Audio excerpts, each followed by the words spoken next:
All right, Shalom. First and foremost, I want to give all praises, honor, and glory unto Yahweh, Bahashim, Yahweh Shai, Bahashim Rekakwadash. Second of all, I want to give double honors to my elders and apostles of Great Millstone, Elder Tahar, and on down to Rule Well. And third of all, I want to give a peace and safety to the hopeful elect out there, the brothers that push this truth, the truth of the King James Bible, and all truth and sincerity throughout the four corners of the globe. All right, so I just want to do a short lesson on how alone the spirit of Yahweh Bahashim, Yahweh Shai allows it to go. And I want to name the video Peace Came by War. All right, or whichever war came, or whichever title y'all Bashim Yahweh Shai sees fit I use. But made me want to do this lesson through the spirit and power of Yahweh Bashim Yahweh Shai. This past Saturday at camp, the Lord Yahweh Bashim Yahweh Shai put the spirit on me to make to say that war comes by peace. All right, first war comes, and then peace comes. All right, and the best example of that is our forefathers King David and King Solomon, because King David was kicking so much ass, all right, that he wasn't even allowed to build the Lord a house. All right. And it says the Lord subdued through the spirit and power of Yahweh Shem Shai, King David Salakia subdued and brought down all these nations. All right, through the power of Yahweh Yahweh Shai. All right. And then after, King David passed, and then King Solomon eventually came into power. All right, Israel received peace. All right, but that was after war, after King David put his foot in all these nations' asses. Then after that, the Lord, of course, King Solomon prayed for wisdom, and the Lord added the things unto him. All right, and he gave King Solomon and the nation of Israel at that time peace for a certain period of time. But it had to come by war first and foremost, with King David putting his foot up these nations' asses. And then it's the same thing in these times. All right, peace is gonna come by way of war. War has to come first, and then peace comes.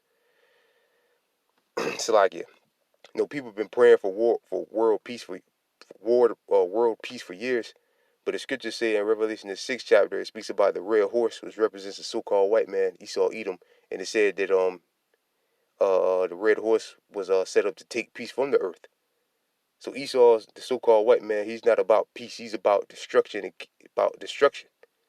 All right. So if the ruler of the kingdom is not about peace, how can you have peace? He's in power. He's not about peace at all. All right. He's about destruction. So he's going to go down with violence. Scripture speak about Babylon being thrown down with violence. Esau is going to go down by way of war when the Lord Yahweh Shai returns and takes him down. All right. Then after that, the kingdom of heaven will be established, which will be a kingdom of peace for the nation of Israel. All right. And that's how it's going to work. It's the same thing. Just like pretty much with King David and King Solomon, war came first. King David was destroying and whipping these nations' asses so much. Again, he couldn't even build the Lord a house. All right, but then King Solomon was allowed to build the Lord a house, and then the Lord granted us peace for a certain amount of time. All right. So Lord Wood, this video is edifying. I'm just go ahead and go into it. So like if we'll ramble a little bit there too long, but this is First Chronicles chapter 17 verse 7. Now for thus saith the Lord, say unto my servant David, thus saith the Lord of hosts, I took thee from a sheepcote, even from the following the sheep, that thou shouldest be ruler over my people Israel. And I have been with thee wheresoever thou hast walked, and cut off all thy enemies. Right? The Lord put the power, gave King David the power and the might to bring down all our enemies. All right? From before thee, and I have made thee a name like the name of a great man that are in the earth. And I have ordained a place for my people Israel, and will plant them, and they shall dwell in their place, and shall be moved no more. Neither shall the children of the wicked waste them any more at the beginning, as the beginning. All right. Verse 10. And since the time that I commanded judges to be over my people, moreover I will subdue all thy enemies. Furthermore, I tell thee that the Lord will build thee a house. All right. So the key part I wanted out there said the Lord cut off all thy enemies. All right, because they were under us. Let's go to First Chronicles 18:1. And after this, it came to pass that David smote the Philistines, which we went into constant war against the Philistines. and Hamites, and subdued them, and took Gath and her town out of the hand of the Philistines. And he smote Moab, and the Moabites became David's servants, slaves, and brought gifts. And David smote Hadazari, how you said, King Salakia, King Zobach unto Hamath, and as he went to establish his dominance by the river Euphrates. And David took of him 1,000 chariots and 7,000 horsemen, and 20,000 footmen. David also hewed all the chariot houses, hauled all the chariot houses like it, but preserved of them 100 chariots. And then the Syrians of Damascus came to help Hadaezer, king of Zobach. David slew of the Syrians 220,000 men. So he's constantly destroying these people, man, these other nations. And then David put garrisons, which is pretty much like occupying somebody's land, like Esau does today. All right, which means you have the rule over them. All right.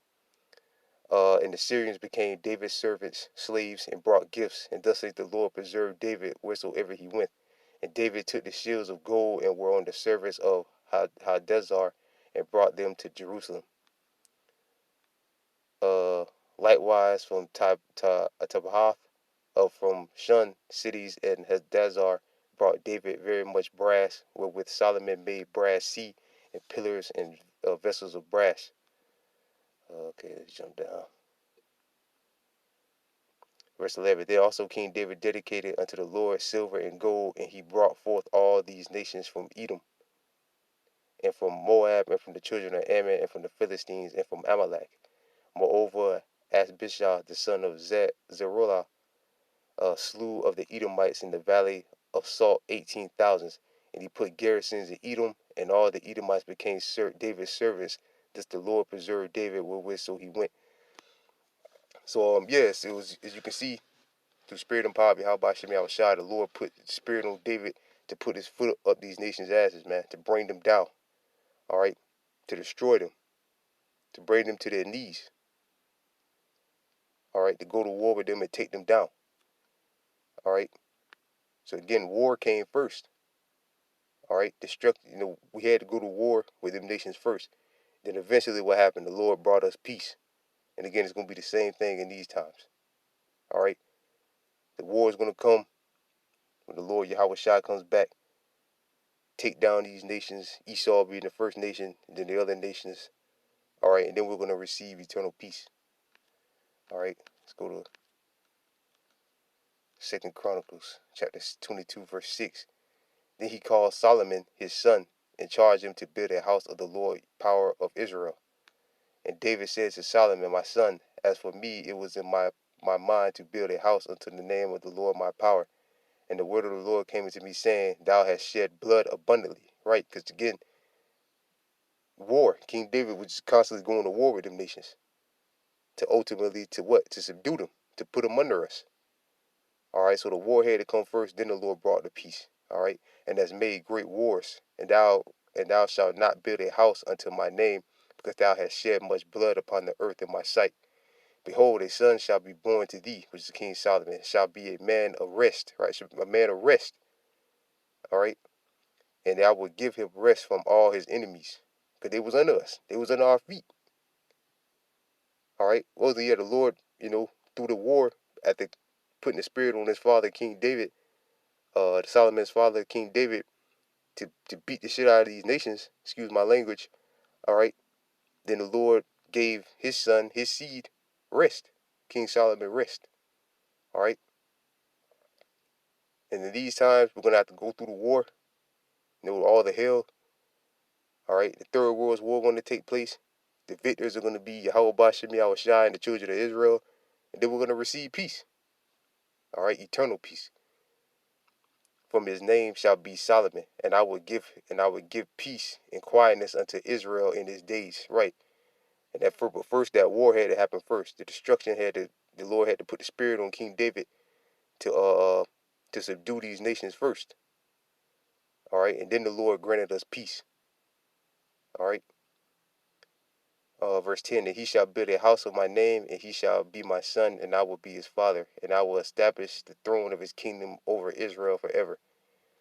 Which, if you can receive it, It's pretty clear. The scriptures clearly tell you that King Solomon is the Lord Yahweh Shai coming back in the reincarnation. The Lord Yahweh Shai is was King Solomon coming back in the reincarnation, Salakia, if I said it wrong. All right. But King Solomon was the Lord Yahweh Shai. All right. His kingdom is going to be established forever. All right.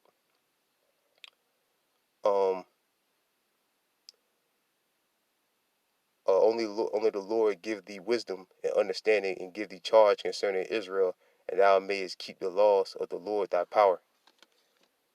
Right. I think it's in this chapter. Let's go real quick, because I want to get this too.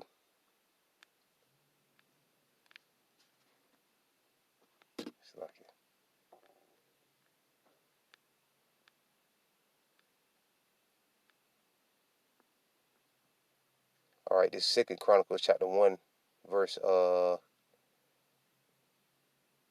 7. And in the night did Yahweh appear unto Solomon, and said unto him, Ask what I shall give thee. And Solomon said unto Yahweh, Thou hast showed great mercy unto my father, to David my father, and hast made me to reign in his stead.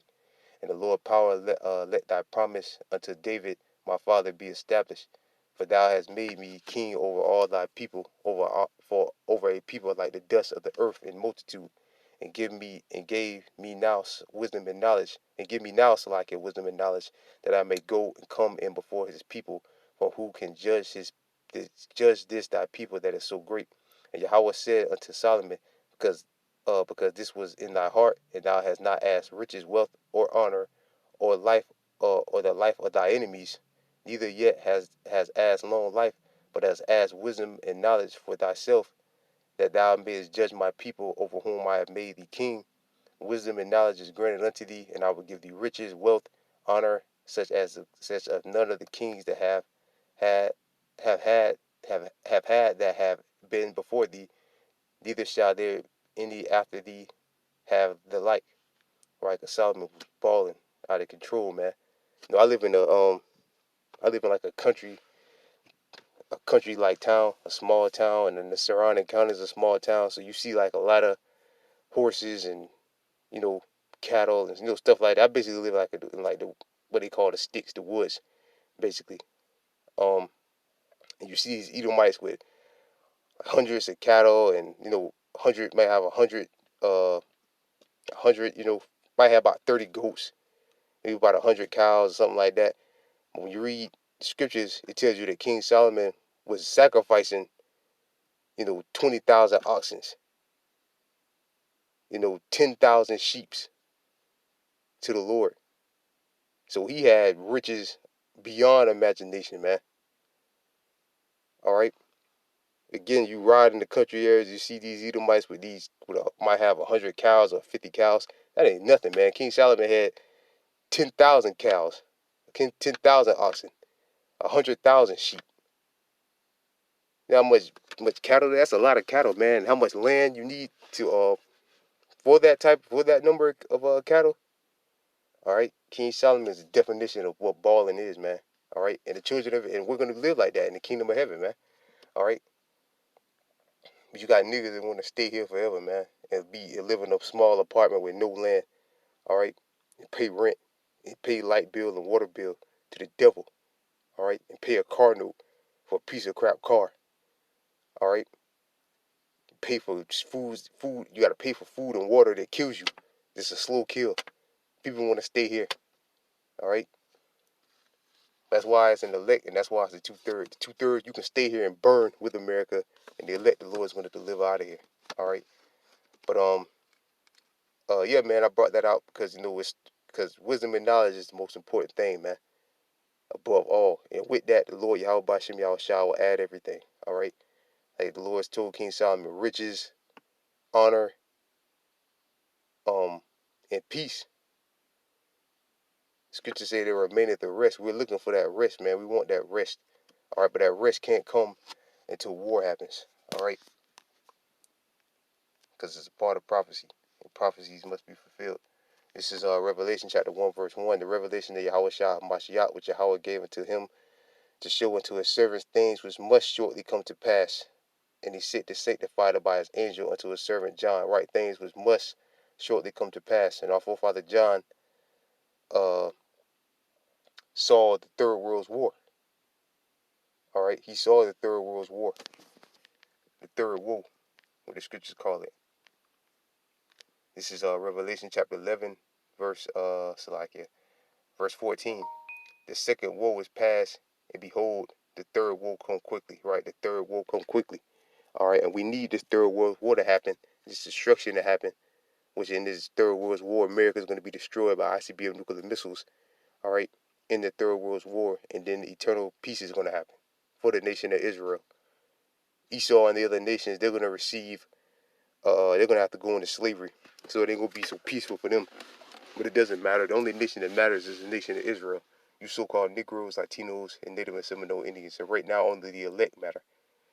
All right, because 2/3 are out of their mind. All right. All these great things Yahweh Bashim Yahushua is promising us, and you want to stay here? You want to eat poison? You want to eat and drink poison? All right, this man constantly oppressing you. Now, brothers have been posting videos of speaking about how I forget the word. It starts with an E. Basically, they just added like 15% of it to gas, and that's why gas burns so fast. So they're trying to, Esau is trying to make you people suffer, man. He's trying to make you people feel it. All right, food prices going up, gas prices going up. Then on top of that, he's putting stuff in the gas to burn gas quicker. Then you got to go back to the pump, all right, to fill back up again. You might have just spent $30 yesterday, and you got to go back to the pump, $30, and put another $30 in there. All right, then 2 days you got to go put another 30 in there. It's like $90 in 1 week for gas. It's crazy, man. But you niggas want to stay here. All right. Pray for this Third World War, man. Then peace comes. All right. This Revelation chapter 12, verse 7. And after this, and after there was war in heaven, Michael and his angel fought against the dragon and his angels. And the dragon fought and his angels. Like I'm getting excited. And the dragon and his angels, which the dragon and his angels is the so-called white man and his military might. All right. And prevailed not, neither was their place found any more in heaven. And the great dragon was cast out, that old serpent called the devil and Satan, which is the so-called white man, which deceived the world. He was cast into the earth, and his angels were cast out with him. Right, because they're going to be destroyed. But again, this Third World War has to take place. The third woe must come to pass. Like we just read in Revelation 1, all right, that things must shortly come to pass. Then in Revelation 11 to 14, it said that third war come quickly, which represents the Third World War. And then this prophecy right here has to take pass. Has to come to pass. The Lord Yahweh Shai and the angels fight against the so-called white man and his military might. And they're going to get eradicated, destroyed. All right. This is Revelation chapter 19, verse 11. And I saw heaven open, and behold, a white horse, which is a chariot, what the so-called white man calls the UFO. And he that sat on him was called Faithful and True. That's the Lord Yahweh Shai. And in righteousness he doeth judge and make war. Right? In righteousness he doeth judge and make war. All right? So this is a righteous war that's coming. All right? The scriptures say the Most High is a man of war, man. All throughout our history, we had to fight, and then we got peace. All right? Pretty much. All right?